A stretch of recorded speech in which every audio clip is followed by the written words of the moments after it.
আসসালামু আলাইকুম প্রিয় শিক্ষার্থীরা, কেমন আছো সবাই? আলহামদুলিল্লাহ, আশা করি সবাই ভালো আছো।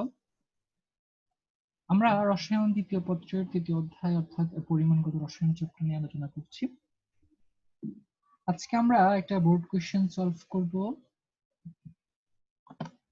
তোমরা স্ক্রিনে দেখতে পাচ্ছ সৃজনশীল দেখতে পাচ্ছ। এই সৃজনশীলে এখানে তিনটা পাত্র দেওয়া আছে, এ বি এবং সি। তিনটা পাত্রে কিছু মান দেওয়া আছে, সেই মানগুলো একটু লক্ষ্য করো। এই পাত্রে দেওয়া আছে 45 ml এর একটি থাইও দ্রবণ, মানে সোডিয়াম থাইওসালফেট একটি দ্রবণ এখানে দেওয়া আছে, যার আয়তন হচ্ছে 45 মিলিলিটার। আর বি পাত্রে রয়েছে পটাশিয়াম আয়োডাইড যুক্ত তুতের একটি দ্রবণ, যেখানে তুতের পরিমাণ হচ্ছে 2 গ্রাম। এবং সি পাত্রে রয়েছে অম্লীয় পটাশিয়াম ডাইক্রোমেট, যার আয়তন হচ্ছে 148 মিলিলিটার এবং ঘনমাত্রা হচ্ছে 0.01 মোলার। এই তিনটি পাত্র, এটি হচ্ছে প্রশ্নের অংশ উদ্দীপক। এই সৃজনশীলের গতে আসছে উদ্দীপকের প্রাইমারি স্ট্যান্ডার্ড দ্রবণটি দ্বারা বি দ্রবণের টাইট্রেশনে পটাশিয়াম আয়োডাইডের প্রয়োজনীয়তা ব্যাখ্যা করে। তো এই পটাশিয়াম আয়োডাইডের যে প্রয়োজনীয়তা, আয়োডোমিতিতে এই পটাশিয়াম আয়োডাইডের প্রয়োজনীয়তা নিয়ে আমি একটি ক্লাস দিয়েছিলাম আয়োডোমিতির উপর। তো সেই ক্লাসে আমি এই পটাশিয়াম আয়োডাইডের প্রয়োজনীয়তা নিয়ে আলোচনা করেছি। তোমরা প্রিভিয়াস লেকচারে দেখবা, এটা ক্লাস রয়েছে আয়োডোমিতি এবং আইডিমিতি। সেই ক্লাসে পটাশিয়াম আয়োডাইডের প্রয়োজনীয়তার কনসেপ্টটুকু দেওয়া আছে, সেই ভিডিওটা দেখে নিবা। আজকে আমি তাহলে তোমাদেরকে এই কোশ্চেনটা গটা সলভ না করে আমরা আজকে চলে যাব মূলত ঘ নাম্বার সৃজনশীল প্রশ্নে। আমরা আজকে এই প্রশ্নটা সলভ করব। ঘতে আসছে যে উদ্দীপকের সি দ্রবণ দ্বারা বি দ্রবণকে সম্পূর্ণরূপে জারিত করা সম্ভব কি না। তো এই প্রশ্নটা 4 নম্বরের জন্য এসেছে। এখন এই কোশ্চেনটা সলভ করতে হলে তোমাকে প্রশ্নও বুঝতে হবে, উদ্দীপকও বুঝতে হবে। প্রশ্ন বলেছে সি দ্রবণ দ্বারা বি দ্রবণকে সম্পূর্ণরূপে জারিত করা সম্ভব কিনা। এখানে তোমাকে দুটো বিষয় জানতে হবে। একটা হচ্ছে যে সি দ্রবণ এবং বি দ্রবণে কতটুকু আছে সেটা জানতে হবে, কি পরিমাণে আছে সেটা জানার পরে তোমাকে দেখতে হবে যে এরা কত অনুপাতে বিক্রিয়া করে। যে অনুপাতে বিক্রিয়া করে যে পরিমাণ দরকার ওই পরিমাণ যদি থাকে তাহলে জারিত করা সম্ভব, যদি ওই পরিমাণের চেয়ে কম থাকে তাহলে জারিত করা সম্ভব নয়। তার মানে আমাদেরকে এখানে দুটো জিনিস বের করতে হবে, একটা হচ্ছে ওরা কি পরিমাণে আছে আর একটা হচ্ছে ওরা কি অনুপাতে বিক্রিয়া করছে। এই দুইটা বিষয় যদি আমরা বের করতে পারি তাহলে আমরা বুঝতে পারবো যে সম্পূর্ণ জারিত করা সম্ভব কি না। এরকম আরো অনেক কোয়েশ্চেন রয়েছে। আরেকটা কোয়েশ্চেন তোমাদেরকে সলভ করে দিয়েছিলাম 17 এর, তাও এরকম প্রশ্ন ছিল যে সম্পূর্ণ প্রশমিত করা সম্ভব কিনা। তাহলে এই টাইপসের প্রশ্ন আমাদেরকে দুটো জিনিস বের করতে হবে, একটা হচ্ছে কি পরিমাণে আছে আর একটা হচ্ছে কত অনুপাতে বিক্রিয়া করছে। এখন এই দুটো জিনিস নির্ণয় করতে হলে আমাদের একটু প্রশ্নের দিকে তাকাতে হবে। উদ্দীপকে দেখো যে বি এবং সি দ্রবণের যে অংশটুকু বলা হয়েছে, এখানে বি দ্রবণে যে তুতের একটা পরিমাণ দেওয়া আছে, পটাশিয়াম আয়োডাইড তুতের 2 গ্রাম। এখন এই যে পটাশিয়াম আয়োডাইড তুতের দ্রবণ, এখানে মূলত একটি আয়োডোমিতি প্রসেস রয়েছে। তো এই আয়োডোমিতি প্রসেসে কিন্তু একটা বিজারক পদার্থের দরকার হয়, কারণ বি পাত্রে যে বিক্রিয়া হবে এই বিক্রিয়ায় মূলত আয়োডিন উৎপন্ন হবে। এখন সেই আয়োডিনের পরিমাণ নির্ণয় করতে হলে একটা প্রমাণ বিজারক পদার্থ লাগে। তুমি যদি একটু লক্ষ্য করো দেখবে যে এই পাত্রে যে থাইও দ্রবণের কথা বলা আছে, থাইও দ্রবণ কিন্তু একটা বিজারক পদার্থ। কিন্তু সমস্যা হচ্ছে প্রশ্নে থাইও দ্রবণে শুধুমাত্র আয়তন দেওয়া আছে 45 ml। এখন আয়তন দিয়ে কিন্তু প্রমাণ দ্রবণ বলা যাবে না, কারণ প্রমাণ দ্রবণ হলে ঘনমাত্রা জানতে হবে। তার মানে আমাদেরকে প্রশ্নে একটা কাজ ওরা আমাদেরকে বেশি দিয়েছে, সেটা হচ্ছে এ পাত্রে যে থাইও দ্রবণ রয়েছে এই থাইও দ্রবণের ঘনমাত্রা প্রশ্নে দেয়নি। তাহলে আমাদেরকে এই থাইও দ্রবণের ঘনমাত্রাটা নির্ণয় করতে হবে, কারণ আয়োডোমিতিতে এই বিজারকটা লাগবে। এখন প্রশ্ন হচ্ছে যেহেতু থাইও দ্রবণ একটা বিজারক, একটা বিজারকের ঘনমাত্রা নির্ণয় করতে হলে আমাদের একটা জারক লাগবে।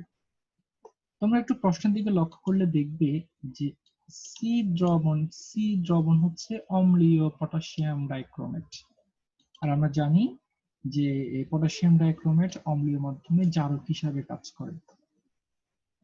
তার মানে আমরা যদি এ এবং সি পাত্রকে মিশ্রিত করি তাহলে এদের মধ্যে একটা জারণ বিজারণ বিক্রিয়া সংঘটিত হবে। আর যেহেতু এখানে পটাশিয়াম ডাইক্রোমেটের আয়তন এবং ঘনমাত্রা দুটি মান দেওয়া আছে, তাহলে আমরা এই জারকের সাহায্যে খুব সহজেই এই বিজারকের ঘনমাত্রা নির্ণয় করতে পারবো। এখন যদি আমাদেরকে প্রশ্নে ক্ষারীয় দ্রবণের ঘনমাত্রা দেওয়া থাকতো তাহলে কিন্তু আমরা এ এর সাথে সি কে কম্পেয়ার করতাম না, কিন্তু যেহেতু আমাকে এখানে আয়োডোমিটি করতে হবে এবং এই বিজারকের ঘনমাত্রা দরকার, সেজন্য আমাদেরকে প্রথমে এই বিজারকের ঘনমাত্রাটা নির্ণয় করতে হচ্ছে। প্রিয় শিক্ষার্থীরা, আমাদের এখন কাজ হচ্ছে এ এবং সি দ্রবণের মধ্যে কি বিক্রিয়া সংঘটিত করা। আর যেহেতু এরা জারক এবং বিজারক, এদেরকে মিশ্রিত করলে অবশ্যই কি রাসায়নিক বিক্রিয়া সংঘটিত হবে। এখন এই অম্লীয় মাধ্যমে অম্লীয় পটাশিয়াম ডাইক্রোমেট এই সোডিয়াম থাইসালফেটের সাথে বিক্রিয়া করলে কি হবে? তোমাদের সুবিধার্থে আমি এখানে বিক্রিয়াটা আগে সলভ করে রেখেছি। যে পটাশিয়াম ডাইক্রোমেট অম্লীয় মাধ্যমে বিক্রিয়া করছে, এখানে অম্ল হিসেবে H2SO4 রয়েছে, আর বিক্রিয়া করতেছে সোডিয়াম থাইসালফেটের সাথে, বিক্রিয়া করে এই কম্পাউন্ডগুলো উৎপন্ন করছে। তোমাদেরকে এই ম্যাথ সলভ করার সময় একটি ক্লাস আমি বলেছিলাম যে যেহেতু এই বিক্রিয়াটা কিন্তু অনেক বড় এবং এখানে সমতা বিধানের একটা ব্যাপার রয়েছে, এখন এত বড় বিক্রিয়া দেখা যাবে অনেক সময় তুমি মিলাতে তোমার হয়তো কষ্ট হতে পারে বা একটু প্রবলেমও হতে পারে। তো সেক্ষেত্রে এই তোমরা শুধু পটাশিয়াম ডাইক্রোমেট এবং সোডিয়াম থাইসালফেটের এই অনুপাতটুকু হলো তোমাকে অ্যাটলিস্ট জানতে হবে, যেটা কত অনুপাতে বিক্রিয়া করছে। এখানে আমরা এই বিক্রিয়া থেকে দেখতে পাচ্ছি যে পটাশিয়াম ডাইক্রোমেট এবং সোডিয়াম থাইসালফেটের যে বিক্রিয়া, এই বিক্রিয়াটা হচ্ছে 2:5 অনুপাতে, অর্থাৎ 2 mole potassium dichromate equivalent to 5 mole sodium thiosulphate. এই 2:5 এরা যদিও ব্যালেন্স থেকে এসেছে, সমতা বিধান করে আসছে। তোমাদেরকে যেহেতু জারণ অর্ধ বিক্রিয়া বিজারণ অর্ধ বিক্রিয়া শেখানো হয়েছে, সো তোমরা ওই প্রক্রিয়ায় এই বিক্রিয়াটা সলভ করতে পারবে, কোনো সমস্যা হবে না। তাহলে পটাশিয়াম ডাইক্রোমেট এবং সোডিয়াম থাইসালফেটের মধ্যকার যে বিক্রিয়া, ওরা হচ্ছে 2:5 অনুপাতে। সো আমরা লিখতে পারি যে 2 mole potassium dichromate equivalent to 5 mole sodium thiosulphate. তাহলে আমরা এদের তুল্য সংখ্যা জেনে গেলাম, এবার আমাদের কাজ হচ্ছে ঘনমাত্রা নির্ণয় করা। তো এরকম দুটি ভিন্ন জাতীয় পদার্থের ক্ষেত্রে ঘনমাত্রা নির্ণয় করার জন্য যে ফর্মুলা, সেটা হচ্ছে V1S1 divided by V2S2 equal to A divided by B। এখানে আমরা উপরের টার্মগুলোকে মনে করো জারকের জন্য লিখতে পারি, নিচের গুলোকে বিজারকের জন্য লিখতে পারি। তাহলে V1 হলো জারকের আয়তন, S1 জারকের ঘনমাত্রা, A জারকের মোল সংখ্যা, V2 বিজারকের আয়তন, S2 বিজারকের ঘনমাত্রা, B বিজারকের মোল সংখ্যা।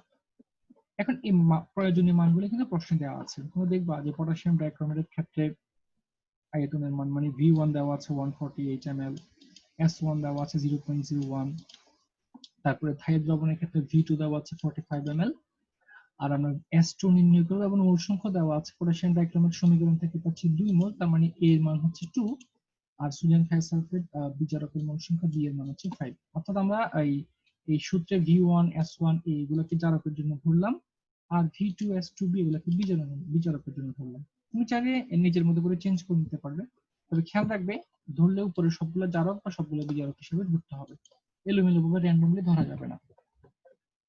তো আমরা এখানে প্রয়োজনীয় ডাটাগুলো লিখলাম, V1 S1 A V2 তারপরে B আমরা নির্ণয় করব S2 এর মান। এই সূত্রে এই প্রয়োজনীয় মানগুলোকে বসালে আমরা S2 এর মান পাচ্ছি 0.08 মোলার। যদি প্রশ্ন আমাদেরকে এই সোডিয়াম থাইসালফেটের এই ঘনমাত্রাটা দিয়ে দিত তাহলে কিন্তু আমাদেরকে এই কাজগুলো করা লাগতো না। আর যেহেতু ঘনমাত্রাটা ছিল না, সেজন্য আমরা এই বিজারকের ঘনমাত্রা নির্ণয়ের জন্য এই জারকের সাহায্য নিয়েছি। সো এখান থেকে একটা বিষয় শেখার আছে যে কোন একটি মান যদি নির্ণয় করতে হয়, দেখবে যে সেটা কি জারক নাকি বিজারক। একটা বিজারকের মান নির্ণয় করতে হলে তোমাকে একটা জারকের সাহায্য নিতে হবে, অথবা একটা জারকের মান নির্ণয় করতে হলে বিজারকের সাহায্য নিতে হবে। আচ্ছা, আমরা সোডিয়াম থাইসালফেটের ঘনমাত্রা পেয়ে গেলাম। এখন শুরুতে বলছিলাম যে জারিত করা সম্ভব কিনা এটা জানতে হলে দুটো জিনিস জানতে হবে, একটা হচ্ছে কি পরিমাণে আছে আর একটা হচ্ছে কি অনুপাতে বিক্রিয়া করছে। তো প্রথমে আমরা বের করবো যে এটা কি পরিমাণে আছে, তখন আমরা পরিমাণ বের করবো মোল সংখ্যা, একটা সূত্র আমরা জানি, সেটা হচ্ছে সি সমান এন ডিভাইডেড বাই ভি। তাহলে এন সমান সিভি। এই সূত্রটা আমরা প্রথমে সোডিয়াম থায়োসালফেটের ক্ষেত্রে অ্যাপ্লাই করছি। এন হচ্ছে মোল সংখ্যা, সি হচ্ছে ঘনমাত্রা, ভি হচ্ছে আয়তন। তবে আয়তন হবে লিটার এককে। এখন ঘনমাত্রার মান তো আমরা নির্ণয় করেছি, তাহলে এটা হচ্ছে সি এর মান বসালাম, আর ভি হচ্ছে আয়তন লিটার। তো প্রশ্নে ভি এর মান দেওয়া আছে 148 ml। ml কে আমরা লিটার আনতে হলে 1000 দ্বারা ভাগ করতে হবে। এটাকে 1000 দ্বারা ভাগ করলে আমরা পাচ্ছি 0.045। তো এই মানটাকে আমরা জাস্ট এখানে সূত্রে বসিয়ে দিয়েছি, সি ইনটু ভি। বসিয়ে দিয়ে আমরা সোডিয়াম থায়োসালফেটের মোল সংখ্যা পেলাম 0.00369 মোল। তাহলে আমরা একটা জিনিস পেয়ে গেলাম, সেটা হচ্ছে কত পরিমাণে সোডিয়াম থায়োসালফেট রয়েছে। এবার আমরা যদি একটু প্রশ্নের বাকি অংশের দিকে লক্ষ্য করি, এখানে বি পাত্রে একটা জিনিস দেখা যাচ্ছে, পটাশিয়াম আয়োডাইড যুক্ত 2 গ্রাম তুতের দ্রবণ। এখন এই পটাশিয়াম আয়োডাইডের সাথে তুতের কিন্তু একটি রাসায়নিক বিক্রিয়া সংঘটিত হবে। উদ্দীপকের সি দ্রবণে, দুঃখিত, সি দ্রবণ হবে না, এটি হবে বি দ্রবণে। উদ্দীপকের বি দ্রবণে এই যে তুতের পরিমাণ কিন্তু বলা হয়েছে 2 গ্রাম। তোমরা নিশ্চয় জানো তুতের রাসায়নিক সংকেত হচ্ছে কপার সালফেট 5 অনু পানি। এই 5 অনু পানি সহ হচ্ছে তুতের দ্রবণ। এই কপার সালফেট এবং 5 অনু পানি, এই যেটা আণবিক ভর হচ্ছে 249.5 গ্রাম। কিভাবে আসলো? এতে পারমাণবিক ভরগুলোকে বসিয়ে যোগ করা হয়েছে। কপারের হচ্ছে 63.5, সালফারের 32, অক্সিজেনের 16 ইনটু 4। এর সাথে এই 5 মোল পানির ভর হিসাব করা হয়েছে। পানির আণবিক ভর হচ্ছে 18 ইনটু 5। এই টোটাল যোগ করলে আমরা পাবো 249.5। এখন এটা পুরোটা হচ্ছে তুতের একটা দ্রবণ। এই তুতের মধ্যে আমাদের শুধু কপার সালফেটটা দরকার, মানে জারক অংশটুকু দরকার বিক্রিয়ার জন্য। তা আমরা এখানে তুতের এই দ্রবণ থেকে শুধু কপার সালফেটটাকে ফাইন্ড আউট করে নেব। এখানে এই 249.5 এর মধ্যে শুধু কপার সালফেট রয়েছে 159.54। অর্থাৎ আমরা জাস্ট এই 5 অনু পানিটাকে বাদ দিয়েছি, যেটা আমাদের জারকটাকে দরকার, শুধু কপার সালফেট দরকার। তো এই শুধু কপার সালফেটের ভর, আণবিক ভর হচ্ছে 159.54। কিন্তু প্রশ্নে আমাদেরকে সম্পূর্ণ তুতের দ্রবণের পরিমাণ দেওয়া আছে 2 গ্রাম। তাহলে আমরা কি নিয়মে এখান থেকে কপার সালফেট নির্ণয় করতে পারি যে 249.5 গ্রাম তুতের মধ্যে কপার সালফেট রয়েছে 159.54 গ্রাম। অর্থাৎ এটি পুরোটা আণবিক ভরের মান অনুযায়ী লেখা হয়েছে। তো প্রশ্নে তুতের দ্রবণ দেওয়া আছে 2 গ্রাম, তাহলে 2 গ্রামের জন্য কত হয়? খুব সহজ নিয়মের সাথে নির্ণয় করলাম, आंसर আসছে 1.28 গ্রাম। তার মানে প্রশ্নে যে আমাদেরকে যে দ্রবণটা দেওয়া আছে তুতের দ্রবণ, ওই দ্রবণের মধ্যে শুধু কপার সালফেটটা হচ্ছে 1.28 গ্রাম। আমাদের শুধু কপার সালফেটটাই দরকার জারকটাকে। এখন আমরা এই বি দ্রবণের ক্ষেত্রে এখানে সি এর জায়গায় বি হবে, আনফরচুনেটলি সি আসছে। আমরা এই কপার সালফেটের কিন্তু পরিমাণ পেয়ে গেছি 1.28 গ্রাম। আমাদের জানতে হবে ঘনমাত্রার মান। তো তোমরা ঘনমাত্রা মোলারিটি মান নির্ণয় করার একটা ফর্মুলা সবাই জানো, সেটা হচ্ছে S equal to 1000 W divided by mv। এই সূত্র দিয়ে খুব সহজে মোলারিটি বের করা যায়।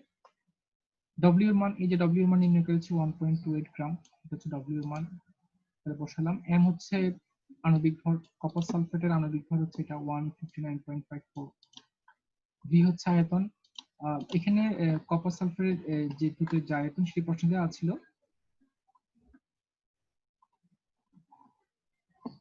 33 ml। আমরা প্রয়োজনীয় মানটি বসিয়ে দিলাম। প্রশ্নে তুতের দ্রবণের আয়তনটা দেওয়া ছিল 33 ml। এই যে অংশটুকু 33 ml দ্রবণ, এটি প্রথমে মিস্টেকের কারণে আসেনি। তো আমরা এই 33 হচ্ছে এই দ্রবণের আয়তন, ভি এর মান। ভি এর মানটা আমরা বসিয়ে দিলাম। বসিয়ে দিয়ে আমরা এই কপার সালফেটের ঘনমাত্রা নির্ণয় করে ফেললাম 0.243 মোলার। এখন আমরা সোডিয়াম থায়োসালফেটের কিন্তু মোল সংখ্যা নির্ণয় করেছিলাম, খেয়াল করেছো? মোল সংখ্যা নির্ণয় করেছি আমরা কোন সূত্র দিয়ে? সি সমান এন বাই ভি, এন সমান সি ভি এর ফর্মুলা দিয়ে। একই কাজ আমরা কপার সালফেটের ক্ষেত্রে করব। মোল সংখ্যা নির্ণয় করবে n equal to C V. C এর মান তো নির্ণয় করলাম, এই যে এটা 0.243 মোলার। তারপরে ভি এর মান অবশ্যই লিটার এককে বসবে, 33 কে লিটারে নিলে 1000 দ্বারা ভাগ। এই মানটাকে বসিয়ে আমরা কপার সালফেটের মোল সংখ্যা নির্ণয় করে ফেললাম। এবার আমাদেরকে একটু বি পাত্রের দিকে লক্ষ্য করতে হবে। দেখবো যে বি পাত্রে কিন্তু শুধু তুতের দ্রবণের সাথে রয়েছে পটাশিয়াম আয়োডাইড। তার মানে এই পটাশিয়াম আয়োডাইডের সাথে তুতের একটি রাসায়নিক বিক্রিয়া সংঘটিত হবে। তো পটাশিয়াম আয়োডের সাথে এই কপার সালফেটের এই খুব কমন একটি বিক্রিয়া আমরা লিখলাম। এই বিক্রিয়া মূলত উৎপন্ন হয়েছে আয়োডিন। এখন এই আয়োডিনের পরিমাণ জানার জন্য আয়োডিমিতি করতে হলে একটি বিজারক পথের সাহায্য নিতে হবে, সেটা হচ্ছে এথ্রাইড দ্রবণ। তাহলে আমরা আই2 এর সাথে এথ্রাইড দ্রবণের রাসায়নিক বিক্রিয়া করব। আয়োডিন প্লাস সোডিয়াম থায়োসালফেট, এই বিক্রিয়াটা হলো, তার মানে এটা পুরোটা হচ্ছে আয়োডোমিতি। বেশ, আয়োডোমিতি নিয়ে অনেকগুলো কথা বলা হয়েছে প্রিভিয়াস ক্লাসগুলোতে। আমরা এখানে এই বিক্রিয়া আর এই বিক্রিয়া দুটি মিলে এখানে মূলত আয়োডোমিতি করা হয়েছে। এখন আয়োডোমিতি আমরা কেন করলাম তোমাদের মনে প্রশ্ন আসতে পারে। তার কারণ হচ্ছে আমরা মান নির্ণয় করেছি কপার সালফেটের এবং সোডিয়াম থায়োসালফেটের, কিন্তু এখানে সোডিয়াম থায়োসালফেট এবং কপার সালফেটের মধ্যে কিন্তু কোনো বিক্রিয়া নাই। বাট এই সোডিয়াম থায়োসালফেট এবং কপার সালফেট দুটোর সাথে একটা কিন্তু কমন জিনিস রয়েছে, সেটা হচ্ছে আয়োডিন। তোমরা লক্ষ্য করো, এই যে এই বিক্রিয়ায় যে কপার সালফেট 2 মোল আর আয়োডিন হচ্ছে 1 মোল, তার মানে এখানে 2 mole copper sulphate equivalent to 1 mole I2। So এখানে কপার সালফেটের সাথে আয়োডিনের সম্পর্ক রয়েছে। আবার এই বিক্রিয়ায় সোডিয়াম থায়োসালফেটের সাথে আয়োডিনের সম্পর্ক রয়েছে। 2 মোল sodium thiosulphate equivalent to 1 mole I2। তার মানে আমরা যদি এই দুটো সমীকরণকে কম্পেয়ার করি আয়োডিনের সাপেক্ষে, সো আমরা সোডিয়াম থায়োসালফেটের সাথে কপার সালফেটের একটি সম্পর্ক তৈরি করতে পারবো। মূলত সোডিয়াম থায়োসালফেটের সাথে কপার সালফেটের এই সম্পর্ক স্থাপনের জন্যই আমরা এই আয়োডিনিটি প্রসেসটা করলাম। তাহলে আমরা এই দুটো সমীকরণ থেকে লিখতে পারি যে 2 মোল সোডিয়াম থায়োসালফেট, যে এটা 2 মোল sodium thiosulphate equivalent to iodine 1 mole 1 mole I2। আবার এখানে দেখো এই 1 mole I2 equivalent to 2 mole copper sulphate, তার মানে আমরা এই 1 mole I2 equivalent to 2 mole copper sulphate লিখতে পারি। তো আমরা এখানে আয়োডিনকে মাধ্যম হিসেবে ব্যবহার করছি এই দুটোর মধ্যে সম্পর্ক স্থাপন করার জন্য। তার মানে সোডিয়াম থায়োসালফেট এবং কপার সালফেট এরা কিন্তু পরস্পর 2:2 অনুপাতে বিক্রিয়া করছে। ওকে, তার মানে এরা, আমরা যদি এটাকে একটু ছোট করে নিই, 2:2, দ্যাট মিন্স আমরা বলতে পারি 1:1 অনুপাতে বিক্রিয়া করছে। তার মানে এই 1 mole copper sulphate equivalent to 1 mole sodium thiosulphate. এখন এই যে সর্বশেষ যে লাইনটা আসলো, এই লাইনটার মানে কি? এই লাইনটার মানে হচ্ছে যে 1 মোল কপার সালফেট দ্বারা 1 মোল সোডিয়াম থায়োসালফেটে বিক্রিয়া হচ্ছে। দ্যাট মিন্স এরা 1:1 অনুপাতে বিক্রিয়া করছে। ওকে, এবার প্রশ্নটা লক্ষ্য করো। প্রশ্নে কি চেয়েছে? প্রশ্নে বলেছে সি দ্রবণ দ্বারা বি দ্রবণকে সম্পূর্ণরূপে জারিত করা সম্ভব কিনা। সি দ্রবণ দ্বারা বি দ্রবণকে, সি দ্রবণে কি রয়েছে? সি দ্রবণে রয়েছে এই যে পটাশিয়াম ডাইক্রোমেট, আর বি দ্রবণে রয়েছে এই কপার সালফেট। তো আমরা পটাশিয়াম ডাইক্রোমেট থেকে সোডিয়াম থায়োসালফেটের মধ্যকার সম্পর্ক নির্ণয় করে ফেলেছি। তাহলে নির্ণয় করার পরে এরা কিন্তু দেখো বিক্রিয়া করছে কিন্তু 1:1 অনুপাতে। এখন দুটো জিনিস বলছিলাম যে জারিত করা সম্ভব কিনা, এটা জানতে হলে দুটো জিনিস জানতে হবে। একটা হচ্ছে কি কি পরিমাণে আছে সেটা বের করে ফেলেছি, যে কোনটা কত পরিমাণে আছে। কপার সালফেট আছে এই পরিমাণ, আর সোডিয়াম থায়োসালফেট আছে এই পরিমাণ। আর আরেকটা জিনিস বের করতে হবে, সেটা হচ্ছে কত অনুপাতে বিক্রিয়া করছে, সেটা আমরা পেয়ে গেলাম। এরা বিক্রিয়া করছে 1:1 অনুপাতে। এবার খুব সহজে তুমি হিসাবটা মিলাই ফেলতে পারবে। কিরকম? যে কপার সালফেট আর সোডিয়াম থায়োসালফেট হচ্ছে 1:1 অনুপাতে, তার মানে এরা সমান অনুপাতে বিক্রিয়া করছে। এখন কপার সালফেট কতটুকু আছে দেখো, কপার সালফেট আছে এই 0.008019 মোল। তার মানে এই 0.008019 মোল কপার সালফেট। আর সোডিয়াম থায়োসালফেট দেখো কতটুকু আছে, সোডিয়াম থায়োসালফেট আছে 0.00369 মোল।